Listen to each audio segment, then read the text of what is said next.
मैंने आज प्रधानमंत्री जी को एक बहुत अहम मुद्दे पे चिट्ठी लिखी है। चिट्ठी में मैंने प्रधानमंत्री जी से निवेदन किया है कि भारतीय जनता पार्टी की जो केंद्र सरकार है वो सरकारी खजाने से खुलेआम देश के कुछ चंद अमीर अरबपतियों को उनके ऊपर पैसे लुटा रही है। ऐसे लगता है जैसे सारा सरकारी खजाना जनता पे खर्च करने की बजाय सारा सरकारी खजाना कुछ चंद अरबपति दोस्तों पे लुटाया जा रहा है। इसका तरीका ये है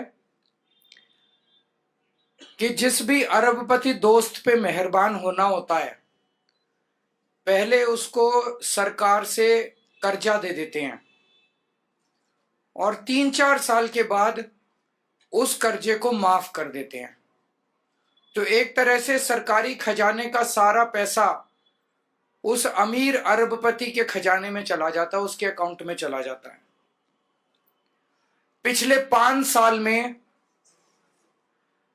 केंद्र सरकार ने 400 से 500 ऐसे अरबपतियों को उनके 10 लाख करोड़ रुपए, 10 लाख करोड़ रुपए बहुत होते हैं, 400 से 500 अरबपति दोस्तों के 10 लाख करोड़ रुपए के कर्जे माफ कर दिए। एक तरफ जहां देश का गरीब आदमी, मिडिल क्लास का आदमी दिन ब दिन की जिंदगी में महंगाई और बेरोजगारी से जूझ रहा है, दूसरी तरफ केंद्र का सारा सरकारी खजाना 400 से 500 अरबपतियों के लिए खोल दिया गया पूरी तरह से। अभी थोड़े दिन पहले अखबारों में आया कि इनके एक दोस्त पे 47,000 करोड़ रुपए का कर्जा था। उन 47,000 करोड़ में से 46,000 करोड़ रुपए माफ कर दिए उसके।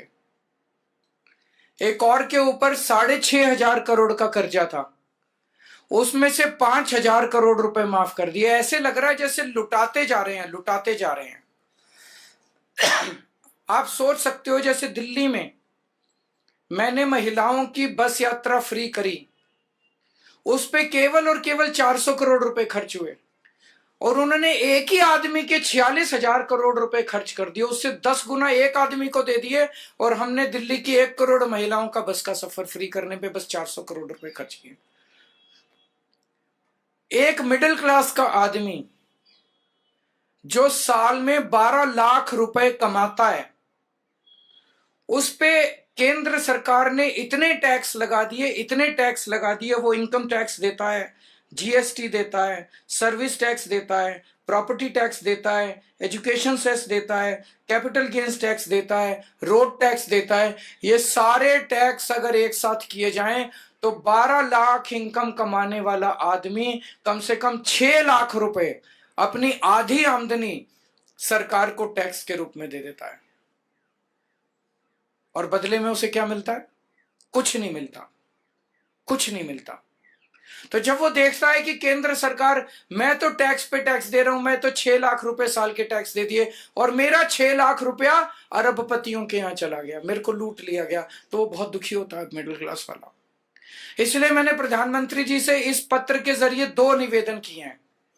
एक तो चाहे कानून लाया जाए, चाहे ऐलान करे प्रधानमंत्री जी कि अब इस देश के अंदर किसी भी अमीर अरबपति के कर्जे माफ नहीं किए जाएंगे।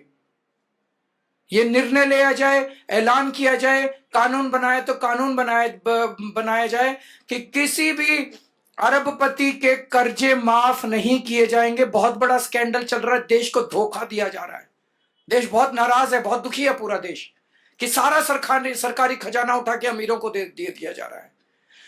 मैंने हिसाब लगाया है कि अगर ये सरकारी खजाने का पैसा अरबपति दोस्तों को देना, अगर कर्जे माफ करने हैं तुमको, मिडिल क्लास के कर्जे माफ करो ना। उनके एक मिडिल क्लास वाला बेचारा 1 लाख रुपए अगर महीना कमाता है, उसके 60-70 हजार रुपए ईएमआई में चले जाते हैं, होम लोन ले रखा है उसने व्हीकल लोन ले रखा, ये लोन ले रखा, वो लोन ले रखा है, 60-70 हजार रुपए उसका कर्जा माफ नहीं करते। उनका कर्जा माफ कर दो, सबके होम लोन माफ कर दो, सबके व्हीकल लोन माफ कर दो, मिडिल क्लास के किसानों के लोन माफ कर दो।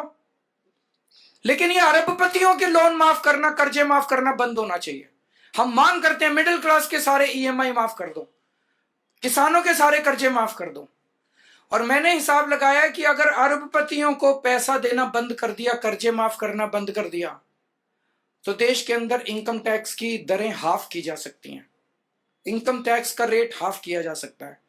इनकम टैक्स की जो टैक्सेबल लिमिट है इनकम टैक्स की, ये डबल की जा सकती है। जीएसटी, सारी चीजों के ऊपर जीएसटी आधा किया जा सकता है। जितने खाने पीने की चीजें एसेंशियल कमोडिटीज हैं उनके ऊपर जीएसटी माफ किया जा सकता है। 4 चीजें, इनकम टैक्स आधी रेट हो सकती है, टैक्सेबल इनकम की दर डबल हो सकती है, टैक्सेबल इनकम की जो लिमिट है वो डबल हो सकती है, जीएसटी की रेट आधे हो सकते हैं सारी चीजों के ऊपर, और जो एसेंशियल कमोडिटीज है खाने पीने की चीजें उन पे जीएसटी पूरा माफ किया जा सकता है। तो पहली चीज, अमीरों के कर्जे माफ करना बंद करो। माफ करने ही है तो मिडिल क्लास के ईएमआई माफ करो। दूसरी चीज, अगर आप अमीरों के कर्जे माफ करना बंद कर देते हैं तो जितने जीएसटी और इनकम टैक्सेस की दरें आधी की जा सकती हैं, टैक्सेबल इनकम की लिमिट डबल की जा सकती है, और एसेंशियल कमोडिटीज के ऊपर से जीएसटी हटाई जा सकती है। ये हमारी मांग है देश के मिडिल क्लास की तरफ से, देश के आम आदमी की तरफ से। प्रधानमंत्री को आज मैंने चिट्ठी लिख के ये मांग की है। अगर इस पे कोई प्रश्न है तो आप पूछ लीजिए। पानी के मुद्दे पे आतिशी जी ने आज एक और चिट्ठी लिखी है। कल सीईओ और दिल्ली जल बोर्ड ने जो चिट्ठी लिखी थी उसमें उन्होंने ये कंफर्म किया था कि दिल्ली के अंदर जो पानी आ रहा है उसमें अमोनिया नाम का जहर मिक्स होके आ रहा है। उन्होंने खुद ही कंफर्म किया था। तो आज 4 बजे भगवंत मान जी को और आतिशी जी को चुनाव आयोग ने मिलने का टाइम दिया है। वो दोनों मिलने के लिए इस मुद्दे पे जाएंगे।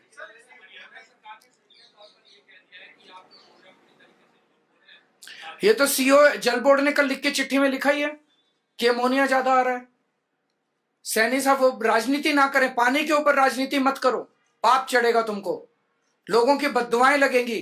गंदा पानी, जहर वाला पानी अगर जनता को पिलाओगे, मेरे को डरा रहे हैं केस कर देंगे, कर दो केस।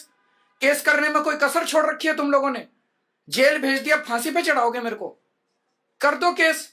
तुम जनता को मारोगे क्या? दिल्ली की जनता को तुम जहर का पानी मिलाओगे और केजरीवाल आवाज उठाएगा तो डराओगे कि केस कर देंगे? कर दो केस, लेकिन दिल्ली की जनता को मरने नहीं दूंगा मैं। जहर का पानी नहीं पीने पिलाऊंगा मैं दिल्ली की जनता को। ये भारतीय जनता पार्टी अपनी गंदी राजनीति से बाज आए। हमें केस से डराने की कोशिश मत करो सैनी साहब।